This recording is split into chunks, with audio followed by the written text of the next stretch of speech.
नमस्कार। Today Bihar news और today Hindustan के डिजिटल प्लेटफॉर्म पर इस वक्त आप मुझे देख रहे हैं। आज तारीख है 6 अगस्त।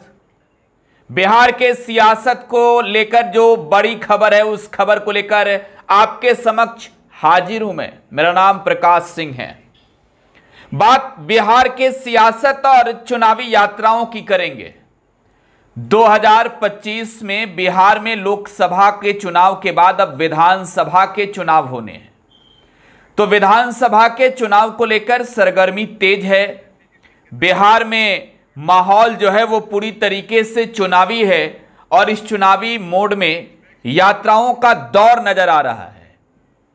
बिहार में तेजस्वी प्रसाद यादव जो आरजेडी के नेता हैं, विधानसभा में नेता प्रतिपक्ष हैं, वो यात्रा पर निकल रहे हैं।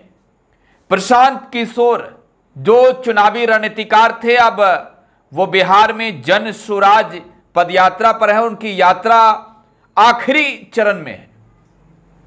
नीतीश कुमार की तो यात्राएं होते रहती है, लेकिन तेजस्वी यादव के यात्रा से बिहार में तूफान आने वाला है। जी हां, तेजस्वी यादव के यात्रा से बिहार में तूफान आने वाला है, क्योंकि तूफानी मोड में ही तेजस्वी का बिहार यात्रा होगा।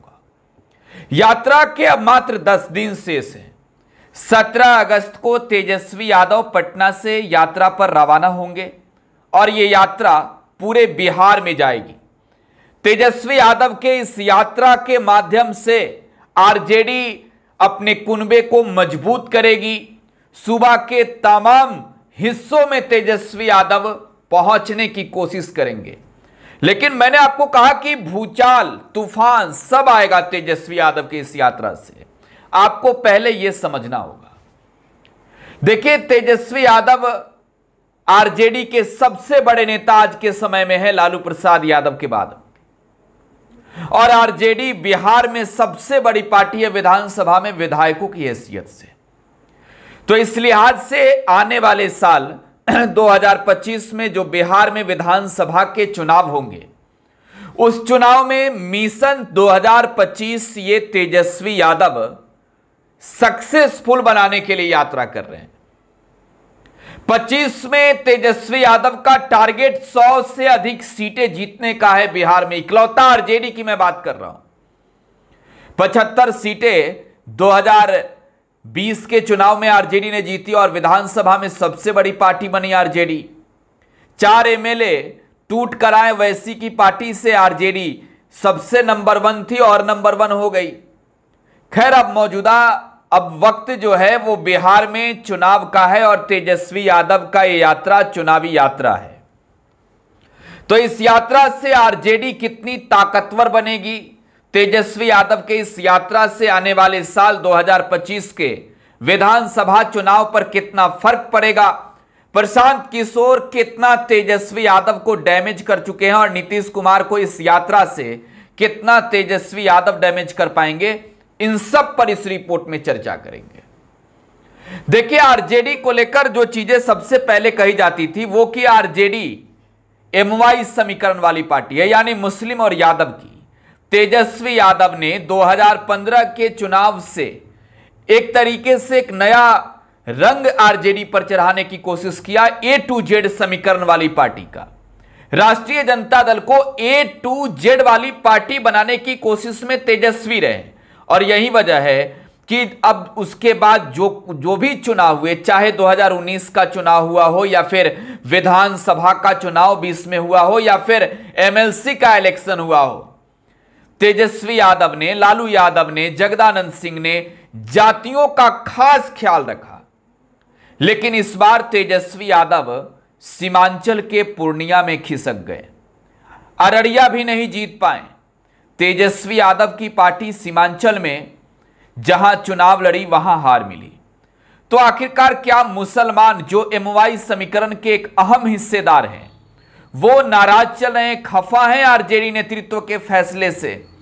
देखिए, 25 के चुनाव में आरजेडी का कुनबा कैसे बढ़ेगा, इसको लेकर भी एक बड़ी रणनीति आरजेडी नेतृत्व ने बनाई है और यह रणनीति है खास तौर पर अपने उन वोटरों को अपने वो साथ लेकर चलने का जो हमेशा से आरजेडी के साथ रही है, चाहे वो मुस्लिम हो या फिर यादव हो।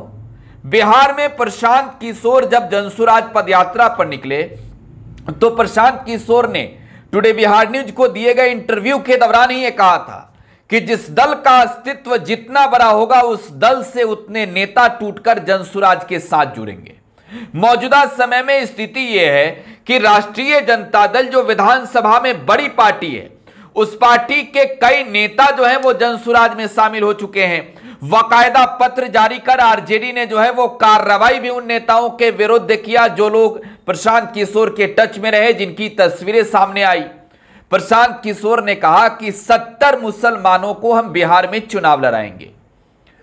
एक चीज बेहद खास है, प्रशांत कहते हैं बिहार में कि वो चुनाव को लेकर चाहे जो कुछ भी हो, नेतागिरी आए या ना आए, बाकी कुछ आए या ना आए, लेकिन चुनाव लड़ाना जानते हैं। और जाहिर सी बात है प्रशांत किशोर की पहचान देश में एक बड़े चुनावी रणनीतिकार के रूप में ही रही है। प्रशांत किशोर की छवि देश में चुनावी रणनीतिकार की रही है और बिहार के बेटे हैं। और बिहार में जब वो घूम रहे हैं तो प्रशांत किशोर तमाम जातियों के साथ साथ शिक्षा से लेकर महंगाई, बेरोजगारी, इंफ्रास्ट्रक्चर तक की बात कर रहे हैं। तो खैर प्रशांत किशोर 70 मुसलमानों को चुनावी मैदान में उतारने का अनाउंसमेंट कर चुके हैं और वो कहते हैं कि 243 में से एक सीट कम पर भी नहीं लड़ेंगे। और प्रशांत किशोर ने हाल ही में सीमांचल का यात्रा किया है। सीमांचल में पप्पू यादव निर्दलीय जीते पूर्णिया से। पूर्णिया के रुपौली में उपचुनाव हुआ तो शंकर सिंह निर्दलीय जीते। प्रशांत किशोर इस बात का दावा करके कहते हैं कि बिहार की जनता जो है वो विकल्प तलाश रही है। तो ये तेजस्वी यादव और लालू प्रसाद यादव को बखूबी समझ आ चुका है कि विकल्प की तलाश बिहार में है और जनता से डिस्टेंस कहीं ना कहीं चुनावी मोड में आपको पीछे छोड़ देती है। तेजस्वी यादव की एक कुशल रणनीति का हिस्सा है बिहार यात्रा। और ये बिहार यात्रा खास तौर पर इस वजह से है कि जो लोग टूट रहे हैं वो आने वाले वक्त में आरजेडी के साथ मजबूती से खड़ा रहे। यात्रा में मुसलमानों को लेकर जो है बड़ी दिल दिखानी होगी तेजस्वी यादव को। सबसे बड़ी बात कि 2024 में जो लोकसभा का चुनाव हुआ, इस चुनाव में भी मुसलमानों के साथ हकमारी हुई। मैं इस वजह से हकमारी कह रहा हूं कि जिस जातीय आधार को बताकर तेजस्वी सियासत की बात करते हैं, जिस जातीय समीकरण की बात करते हैं, जहां आरजेडी का समीकरण एमओआई है, चुनाव में ऐसा लगा लोकसभा के चुनाव में कि मुसलमान और यादवों को दरकिनार कर वो चुनावी मंजिल पर पहुंच सकते हैं। तो कहीं ना कहीं इस बार पूर्णिया में मुसलमानों ने पप्पू यादव को साथ दिया, बीमा भारती को हराया। और अगर वहीं देखा जाए बीमा भारती को लेकर रुपौली में हराए तो पूर्णिया का चुनावी नतीजा, चाहे वो लोकसभा चुनाव का हो या फिर रुपौली उपचुनाव का हो, यह दर्शाता है कि मुस्लिम जो है वो आरजेडी से टूट रहे हैं और उनके टूटने के बाद जो है वो आरजेडी बिहार स्तर पर वीक पर जाएगी। क्योंकि तेजस्वी यादव बखूबी इस बात को जानते हैं कि अख्तरुल इमाम के खिलाफ लालू प्रसाद यादव का वो वीडियो संदेश ओवैसी भी नहीं भूले हैं। और सीमांचल में विधानसभा के चुनाव में ओवैसी ने एक तरीके से कहें तो बेहतर बैटिंग की और 4 सीटें सीमांचल की तेजस्वी यादव के खिलाफ अपने उम्मीदवारों को उतारकर ओवैसी ने जिताए। तो मुसलमान फर्स्ट प्रायोरिटी है तेजस्वी यादव के लिए। इसके अलावा अगर देखी जाए तो A to Z के बाद अब तेजस्वी यादव MY और BAAP के यानी माई और बाप की बात कर रहे हैं। B से बहुजन, A से अगड़ा, A से आधी आबादी और P से पुअर। तेजस्वी यादव के इस समीकरण को लोकसभा के चुनाव में सफल नहीं माना गया।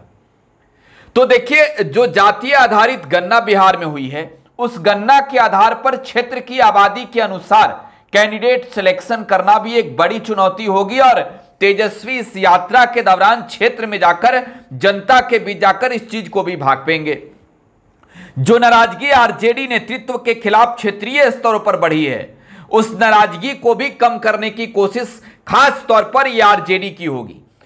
तेजस्वी यादव की यात्रा सीमांचल और तिरहुत में सबसे ज्यादा आपको अगर करीब से देखना हो तो देखने को मिलेगा, क्योंकि तिरहुत जो भाजपा के लिए गढ़ माना जाता है, तिरहुत का इलाका जहां पर अगर महागठबंधन की ही देखे तो एक भी सीट महागठबंधन नहीं जीत सकी, तो तिरहुत के फील्डिंग के लिए भी तेजस्वी यादव इस बार बिहार यात्रा के दौरान बैटिंग करेंगे। और आपको यह बताएं कि तेजस्वी यादव की इस यात्रा की शुरुआत भी तिरहुत क्षेत्र से हो सकती है। इसके अलावा अगर देखी जाए तो तेजस्वी यादव इस यात्रा के दौरान किन बातों पर फोकस करने वाले हैं? फोकस पढ़ाई होगा, कमाई, दवाई, सिंचाई, सुनवाई और कार्रवाई वाली सरकार का होगा। 17 महीने वो बतौर उप मुख्यमंत्री बिहार में नीतीश कुमार के साथ वाली सरकार में रहे। 17 महीनों की सरकार में बिहार में नौकरी को लेकर एक तेजस्वी मॉडल बनाने की कोशिश आरजेडी ने की और बिहार में जो सरकार ने नौकरियां दी उसका फुल क्रेडिट तेजस्वी ने लिया। चाहे चुनाव के दौरान भी आपने इस चीज का जिक्र देखा हो या फिर तेजस्वी यादव के हालिया तमाम बयानों में सुना हो, तेजस्वी साफ साफ ये चीजें कहते हैं कि नौकरी हमने दी, बेरोजगारी को दूर करने की कोशिश की, महंगाई को लेकर नरेंद्र मोदी सरकार के खिलाफ भी एक तरीके से बड़ा मोर्चा तेजस्वी इस यात्रा के दौरान खोलेंगे। इसके अतिरिक्त आरक्षण सबसे बड़ा मुद्दा है। मौजूदा समय में सुप्रीम कोर्ट का फैसला, कोटे के अंदर कोटा, इसके अलावे बिहार में जातीय आधारित गणना के बाद जो मौजूदा सरकार ने, महागठबंधन की सरकार ने आरक्षण के दायरा को 65% तक बढ़ाया था और ईडब्ल्यूएस को देख ली जाए तो 75% तक बढ़ाया था। इसे पटना हाई कोर्ट हो या फिर सुप्रीम कोर्ट हो, इस पर रोक लगाई और बिहार में जो नौकरियों के लिए वैकेंसी आ रही है, आरक्षण का लाभ नहीं मिल रहा है। तेजस्वी ने कहा कि नीतीश कुमार किंग मेकर कहते हैं खुद को, किंग मेकर वाली भूमिका क्यों नहीं निभाते, नरेंद्र मोदी से 9वीं अनुसूची में शामिल क्यों नहीं कराते। और मुझे याद है संविधान को बदलने का एक बड़ा मुद्दा पूर्वांचल में चला, चाहे बिहार हो या फिर उत्तर प्रदेश हो, और उत्तर प्रदेश में संविधान को खतरा बताकर विपक्ष ने जो चुनावी कैंपेनिंग की, भाजपा को एक बड़ा नुकसान सहना पड़ा। और बिहार में तेजस्वी का ये बिहार यात्रा इस मॉडल के ओर भी इंगित करेगा कि जो मौजूदा केंद्र की सरकार है उससे गरीब, किसान, नौजवान से कोई मतलब नहीं है। तो कुल मिलाकर अगर देखी जाए ये बिहार यात्रा चुनावी होगा और चुनावी बिहार यात्रा के दौरान तेजस्वी यादव मुद्दों को लेकर सरकार को घेरेंगे। 2025 में सरकार बनाने की कवायद भी बिहार यात्रा से शुरू होगी। फिलहाल आप टुडे बिहार न्यूज के साथ बने रहें। धन्यवाद।